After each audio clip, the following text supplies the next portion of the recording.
ہم کو اپنے پروردگار سے اس دن کا ڈر لگتا ہے جو چہروں کو بگاڑنے والا اور بڑی سختی والا ہوگا۔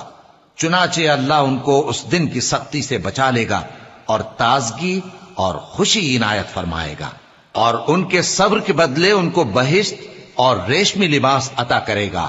اس میں وہ تختوں پر تکیے لگائے بیٹھے ہوں گے، وہاں نہ دھوپ کی حدت دیکھیں گے نہ سردی کی شدت۔ ان پر درختوں کے سائے قریب ہوں گے اور میووں کے گچھے جھکے ہوئے لٹک رہے ہوں گے، اور خدام چاندی کے برتن لیے ہوئے ان کے ارد گرد پھریں گے، اور شیشے کے نہایت شفاف پیالے، اور شیشے بھی چاندی کے جو ٹھیک اندازے کے مطابق بنائے گئے ہیں۔ اور وہاں ان کو ایسی شراب بھی پلائی جائے گی جس میں ادرک کی آمیزش ہوگی۔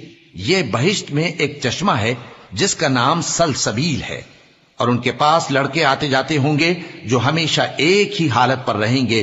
جب تم ان پر نگاہ ڈالو تو خیال کرو کہ بکھرے ہوئے موتی ہیں۔ اور بہشت میں جہاں آنکھ اٹھاؤ گے کثرت سے نعمت اور عظیم الشان سلطنت دیکھو گے۔